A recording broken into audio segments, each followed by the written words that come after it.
Guys, check nyo to. Schwalbe Addicts tire textures with color coding. So red is for speed,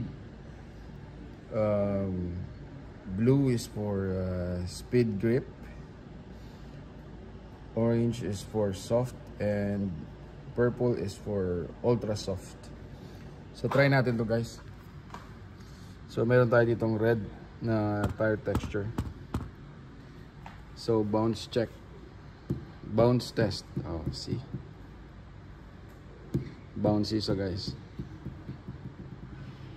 Ito yung red, yung speed, medyo matigas siya. Tapos try natin yung speed grip. Yung speed grip is ito yung bouncy, less bouncy sa red. Bounce test.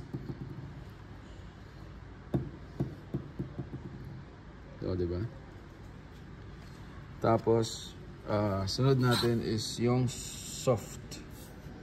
Ito yung soft, guys. So mas less bouncy siya sa speed grip sa blue natin. Galing, no?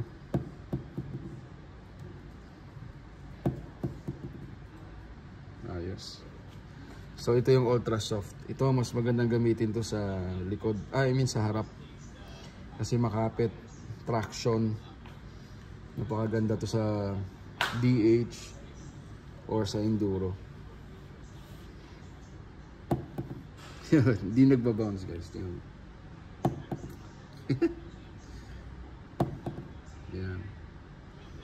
So yan yung 4 na types ng gulong ng Schwalbe. Alright? Thank you.